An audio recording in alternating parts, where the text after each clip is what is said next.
La historia como no te la contaron presenta la Segunda Guerra Mundial. Segunda parte. 1935. El Tercer Reich gobierna sobre el destino de los alemanes. En apenas 2 años desde su llegada al poder, Adolf Hitler ha logrado desmantelar las instituciones de la República de Weimar, silenciando a la oposición y transformando al país en un régimen autoritario donde el partido nazi controla todos los aspectos de la vida pública en Alemania. La prensa, la educación, la justicia e incluso la cultura se encuentran ahora subordinadas a la figura del Führer. Paralelamente, gracias a un agresivo plan de obras públicas y rearme secreto, la economía alemana comienza a recuperarse, aunque lo hace a expensas de reorientar sus esfuerzos hacia la industria militar. Mientras las calles se llenan de uniformes, estandartes y desfiles, millones de alemanes, sea por convicción o por miedo, comienzan a apoyar el proyecto nazi de reconformación de una gran Alemania, soportada en ideales ultranacionalistas, antisemitas, anticomunistas y reivindicatorios del orgullo perdido tras la firma del Tratado de Versalles. De esta forma, la Alemania nazi se comenzaba a preparar para desafiar abiertamente el orden internacional impuesto tras la Primera Guerra Mundial. Capítulo 1. El rearme alemán. El inicio de 1935 ofreció una primera señal clara de lo que estaba por venir. El 13 de enero, la región del Sarre, administrada por la Sociedad de Naciones desde 1919, fue sometida a un plebiscito para decidir su futuro, la reincorporación a Alemania o su unión permanente a Francia. El resultado fue contundente. Más del 90% de la población votó por volver a formar parte de Alemania, lo que finalmente se consumó el 1 de marzo de 1935. Para Hitler, el retorno del Sarre al Reich no solo representó un triunfo territorial, sino una victoria política de enorme valor simbólico. Por primera vez, una revisión del Tratado de Versalles se consumaba con el aval explícito de la voluntad popular, y, lo que resulta aún más significativo, sin provocar una reacción firme por parte de las potencias occidentales. Envalentonado por este éxito, Hitler decidió avanzar un paso más, y en marzo de 1935, el régimen nazi decretó abiertamente la restauración del servicio militar en Alemania y la conversión de la antigua Reichswehr de la ahora extinta República de Weimar en la Wehrmacht, una nueva fuerza armada que integraba al ejército de tierra, la marina y la fuerza aérea, y que, a diferencia de su predecesora, ya no estaría sujeta a restricciones legales, numéricas ni materiales.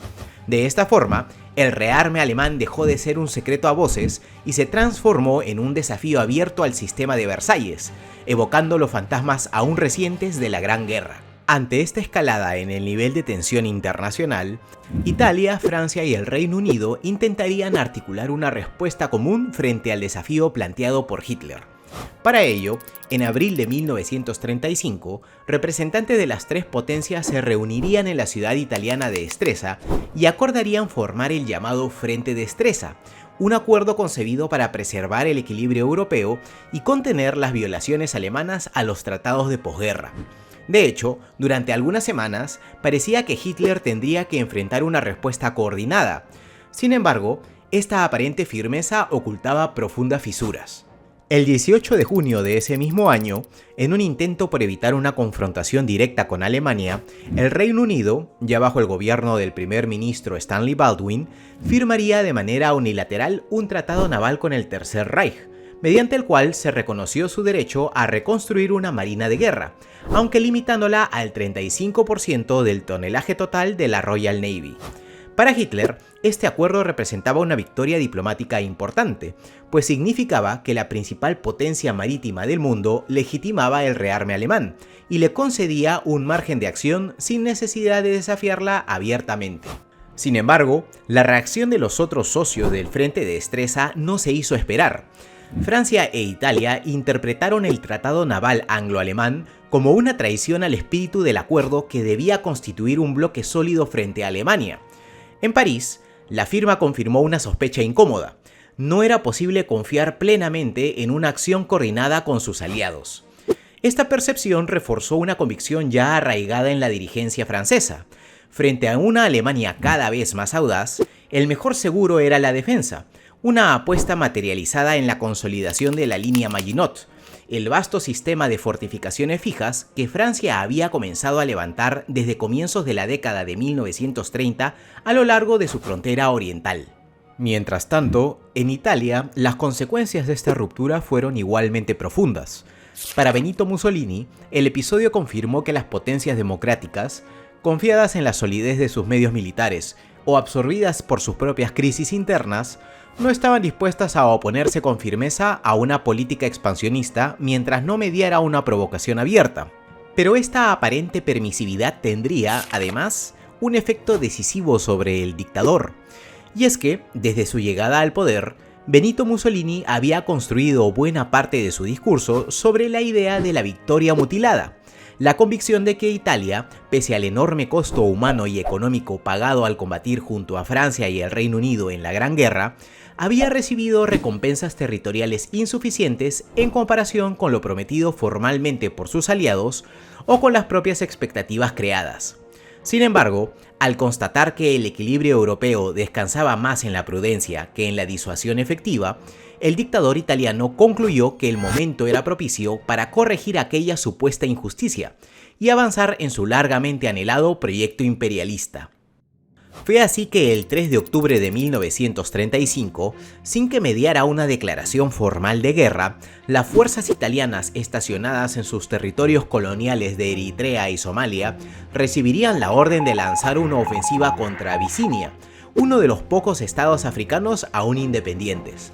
Para Mussolini, esta campaña no solo respondía a consideraciones estratégicas y colonialistas, sino que debía vengar la derrota italiana de Adwa de 1896 y reforzar el prestigio del régimen fascista. Mal equipada y carente de armamento moderno, la resistencia etíope apenas pudo contener el avance de las tropas fascistas. Ante esta agresión, el emperador etíope Haile Selassie intentó movilizar tanto la defensa interna como el apoyo internacional. Así, mientras las fuerzas etíopes ofrecían una resistencia desesperada y fragmentaria frente a un enemigo mejor armado y con una fuerza aérea moderna, que era empleada de forma sistemática para bombardear posiciones, columnas y poblaciones, recurriendo incluso al uso de armas químicas, el gobierno abisinio apeló formalmente a la Sociedad de Naciones, denunciando la invasión como una violación flagrante del derecho internacional y de los principios de seguridad colectiva. En respuesta, la Sociedad de Naciones, reunida en Ginebra durante octubre de 1935, decretó sanciones limitadas y un embargo parcial contra Italia, tras declararla formalmente como un estado agresor. Sin embargo, en la práctica estas medidas tendrían un impacto mínimo, debido a que potencias claves como Estados Unidos y Alemania no formaban parte de la organización y siguieron comerciando abiertamente con Italia, mientras que Estados miembros como Francia y el Reino Unido, temerosos de empujar definitivamente a Mussolini hacia Hitler, evitaron deliberadamente sancionar el comercio de insumos estratégicos como el petróleo, el carbón y el acero. Este fracaso de la Sociedad de Naciones de frenar la agresión italiana también hizo evidente a Hitler que las grandes potencias no estaban realmente dispuestas a defender con firmeza el orden internacional que ellas mismas instauraron tras la Primera Guerra Mundial. Mientras que Estados Unidos, Gran Bretaña y Francia todavía lidiaban con las secuelas de la Gran Depresión, en la Unión Soviética la atención de Stalin estaba completamente volcada en la ejecución de su ambicioso programa de industrialización acelerada y en la purga del ejército, lo que mantenía a la Unión Soviética concentrada en sus propios procesos internos y temporalmente al margen de una respuesta activa en el tablero europeo. El escenario internacional parecía ofrecer una oportunidad única para el expansionismo alemán. Capítulo 2. La remilitarización de Renania. Para Hitler, el control absoluto del país, el rearme y la incorporación del Sarre era solo el principio. Si bien durante los primeros años del régimen nazi, Alemania había logrado sortear las restricciones impuestas para expandir su ejército, ampliar el tonelaje de su flota y restituir su fuerza aérea, sin enfrentar consecuencias graves a nivel internacional, A juicio del Führer, Alemania no podía aspirar a recobrar su grandeza hasta lograr la reintegración al Reich de los territorios perdidos tras el término de la Gran Guerra y la anexión de aquellas regiones con población mayoritariamente germana que habían sido desmembrados del ahora extinto Imperio Austrohúngaro. Con este objetivo en mente, Hitler decidió probar las aguas internacionales y fijó como siguiente objetivo de su política exterior la reocupación de Renania, región estratégica y corazón industrial del país ubicado al oeste del río Rin, que, bajo los términos del Tratado de Versalles, había sido declarada una zona desmilitarizada a pesar de permanecer bajo soberanía alemana. Sin embargo, la apuesta era arriesgada. Pese a que, desde junio de 1930, el ejército francés había retirado sus tropas de Renania como parte de una iniciativa para aliviar la pesada carga de reparaciones de guerra de Alemania, para este momento el Tercer Reich no contaba aún con el poder militar apropiado para dar aquel paso, que podía desencadenar una fuerte respuesta militar por parte de Francia, y que eventualmente podría ser secundada por el Reino Unido y sus principales aliados en Europa Oriental, lo que en la práctica podía no solo frustrar la operación, sino provocar un tremendo revés político con el potencial de frenar cualquier nuevo intento reivindicatorio por parte de Alemania. Aún así, en sectores claves de la cúpula nazi predominaba la percepción de que las principales potencias europeas estaban demasiado enfrascadas en sus propios problemas internos como para articular una respuesta rápida y coordinada. Confiado en este diagnóstico, Hitler daría finalmente la orden para ejecutar la operación. Así, el 7 de marzo de 1936, las tropas alemanas cruzaron el Rin, y entre muestras de apoyo masivo por parte de la población local, establecerían guarniciones en distintos puntos estratégicos de Renania sin encontrar oposición por parte de Francia, cuyas tropas se limitaron a ocupar sus puestos en las fortificaciones de la línea Maginot.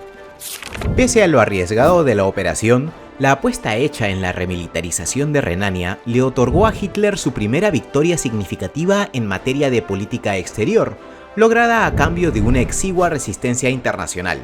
En Londres, el gobierno británico, más concentrado en los asuntos domésticos y en el rearme naval, optó por minimizar la gravedad del hecho, calificándolo como un simple retorno de las tropas alemanas a su propio territorio. En París, en cambio, el gobierno francés mostró inicialmente una mayor disposición a responder, pero la profunda crisis política y las tensiones sociales que atravesaba el país terminaron por disuadir al primer ministro Albert Sarraut de emprender cualquier acción militar sin contar con una garantía del respaldo británico. El resultado final fue una respuesta que se limitó a meras protestas diplomáticas, símbolo de la indiferencia y desunión que en estos momentos primaba entre las potencias democráticas europeas. Pero mientras Hitler comenzaba a poner a prueba el equilibrio internacional en el corazón del continente europeo, la Italia fascista de Mussolini continuaba desafiándolo desde África.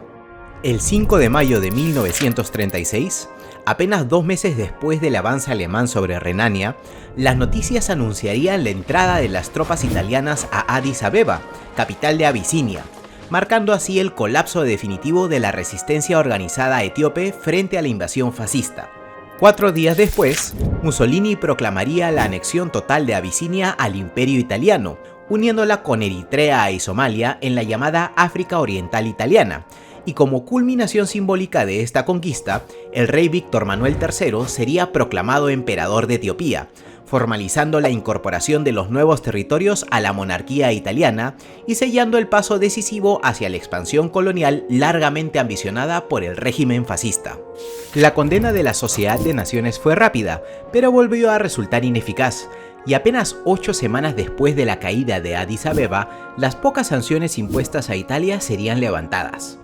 Pero este fracaso del sistema de seguridad colectiva, establecido tras la Primera Guerra Mundial, tuvo un efecto inmediato de incluso mayor trascendencia: el progresivo acercamiento de Mussolini a la Alemania de Hitler, a la cual dejó de ver con cautela para comenzar a valorarla como un socio natural ante la hegemonía de Francia e Inglaterra. Y aunque estos hechos simbolizaron el retorno del militarismo como herramienta de política exterior, pronto serían eclipsados por el inicio de un nuevo conflicto bélico. El 18 de julio de 1936, una parte del ejército español, con el respaldo de los sectores conservadores y de una parte considerable de la población española que temía el avance de los movimientos revolucionarios socialistas, comunistas y anarquistas, se alzaría en armas contra el gobierno de la Segunda República, dando inicio a la Guerra Civil Española. Pronto, ambos bandos enfrentados buscarían apoyo internacional. Los sublevados, liderados por el general Francisco Franco, encontrarían el respaldo inmediato y decidido de Benito Mussolini, que buscaba proyectar el poder de Italia en lo que él consideraba su área de influencia.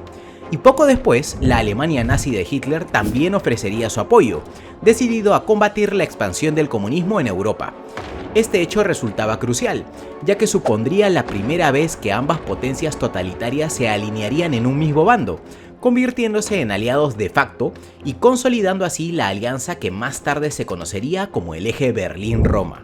Por su parte, la Segunda República Española intentó obtener el apoyo de Francia, pero el gobierno galo, temeroso de provocar un conflicto mayor, optaría por promover una política de no intervención.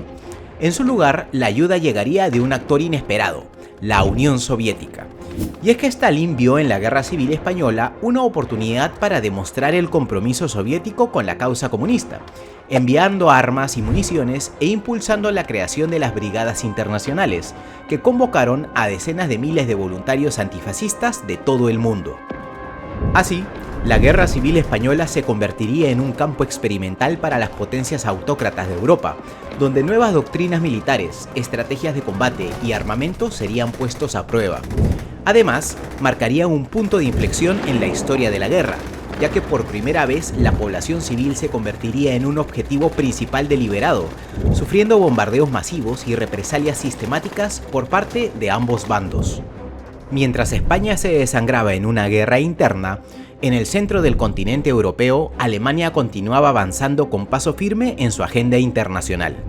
En octubre de 1936, Alemania e Italia formalizarían un entendimiento político-diplomático que daría origen al llamado Eje Berlín-Roma, un acuerdo que contemplaba la coordinación de posiciones en política exterior y el reconocimiento mutuo de sus respectivas ambiciones revisionistas en Europa. Poco después, en noviembre de 1936, Alemania firmaría con el Imperio del Japón el Pacto Anticomintern, un compromiso orientado oficialmente a combatir la influencia de la Internacional Comunista. Este acercamiento se consolidaría un año más tarde, cuando el 6 de noviembre de 1937, Italia se adheriría formalmente al pacto. Ambos acuerdos, sin llegar aún a constituir alianzas militares formales, sentaron hitos importantes, pues se constituyeron en los primeros pasos concretos hacia la conformación de una coalición cohesionada por el anticomunismo, el autoritarismo y el rechazo al orden internacional surgido tras la Primera Guerra Mundial. Así, entre 1936 y 1937, Hitler fue calibrando su posición en el plano exterior, midiendo la falta de reacción de las potencias aliadas ante sus provocaciones y frente a los conflictos internacionales, preparando el camino al siguiente paso de su proyecto de conformación de una gran Alemania, la anexión de Austria.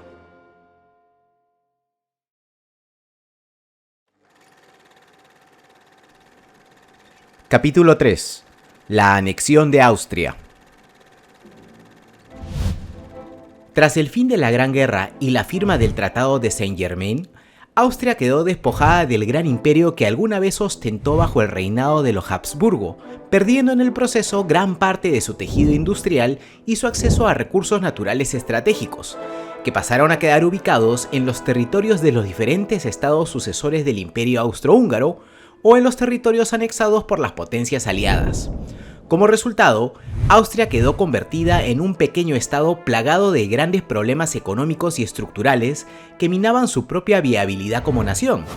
Además, pese a contar con una población predominantemente germana, que compartía muchas afinidades culturales e ideológicas con Alemania, los tratados de Versalles y Saint-Germain prohibían expresamente la unión entre ambos países sin la aprobación previa de la Sociedad de Naciones.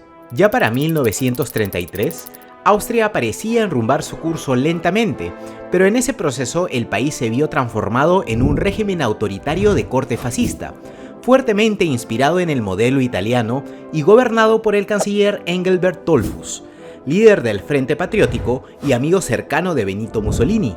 De hecho, el duce veía a Adolphus como un amigo y aliado, y a Austria como parte de su esfera de influencia y como un estado buffer indispensable para preservar la influencia y las reclamaciones italianas en los Balcanes y frenar el avance alemán por Europa. A pesar de ello, mediante la acción encubierta de los nazis austriacos, Alemania buscaba socavar al gobierno y generar una crisis política que terminara por allanar el camino hacia una eventual anexión. Esta estrategia alcanzó su punto más crítico el 25 de julio de 1934, cuando un grupo de simpatizantes nazi llevó a cabo un intento de golpe de estado, durante el cual Dollfuss terminaría siendo asesinado. Aunque el levantamiento logró ser sofocado por el ejército austriaco y el gobierno pudo mantenerse en pie bajo el liderazgo de su nuevo canciller Kurt Schuschnigg, el episodio evidenció el alto grado de infiltración de los movimientos nazi en Austria. Pese a que Alemania negaría oficialmente cualquier participación en el intento golpista, el hecho generaría que Mussolini ordenara la movilización de las tropas italianas hacia la frontera alpina con Austria, en señal de advertencia directa a Hitler y de aval al gobierno austriaco. Sin embargo, ya para 1936, Austria y Alemania habían iniciado un proceso formal de acercamiento con el cual el Reich se comprometía a respetar la soberanía austriaca, mientras que Austria aceptaba permitir el ingreso de figuras pro-alemanas en su gabinete y detener la represión contra el partido nazi austriaco.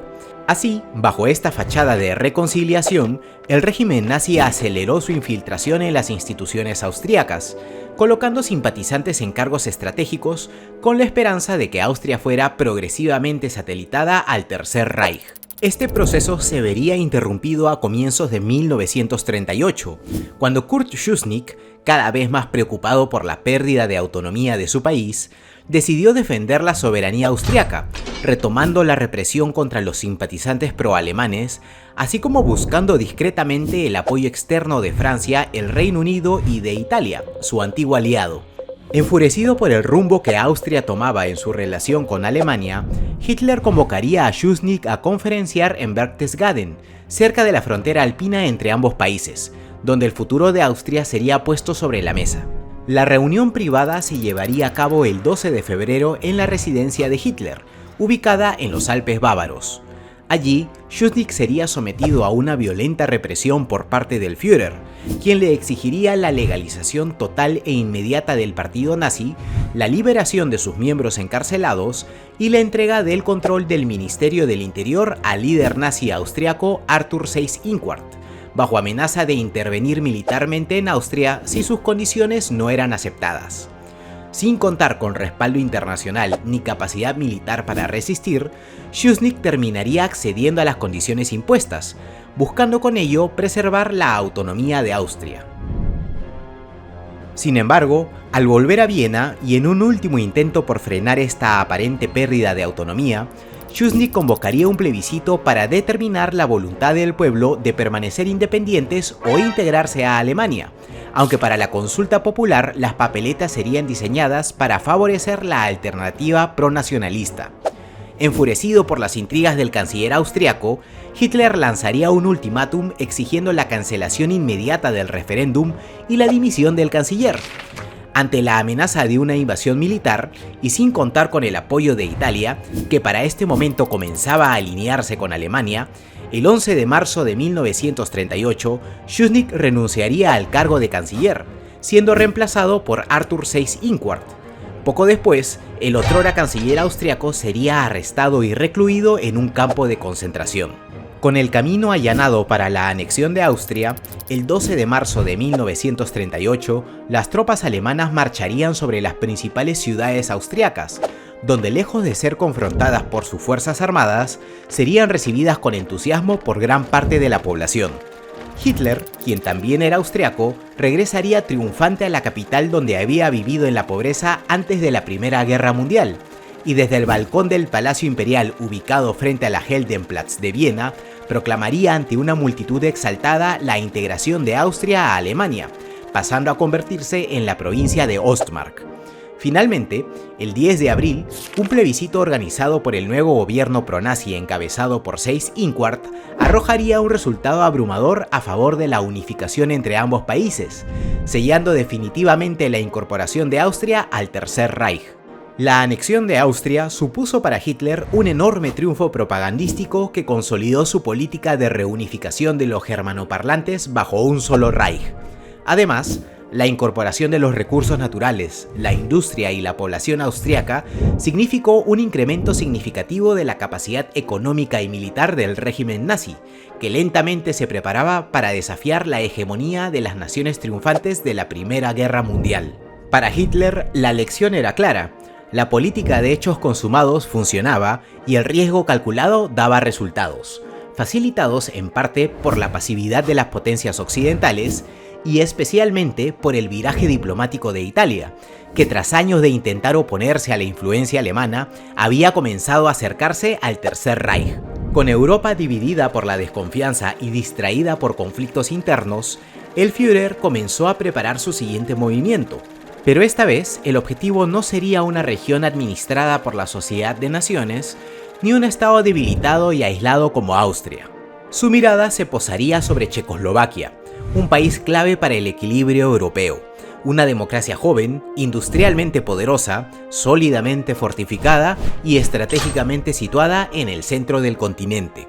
Allí, en la región de los Sudetes, vivían más de 3 millones de alemanes étnicos, y para Hitler esa sería la excusa perfecta para justificar su intervención. Pero a diferencia del caso de Austria, esta vez el desafío sería mayor y las consecuencias potencialmente irreversibles. El siguiente paso ya no solo pondría a prueba los tratados, sino que pondría a prueba la paz misma del continente. Acompáñanos a descubrir juntos el siguiente gran dilema de Europa en el próximo episodio de nuestro documental.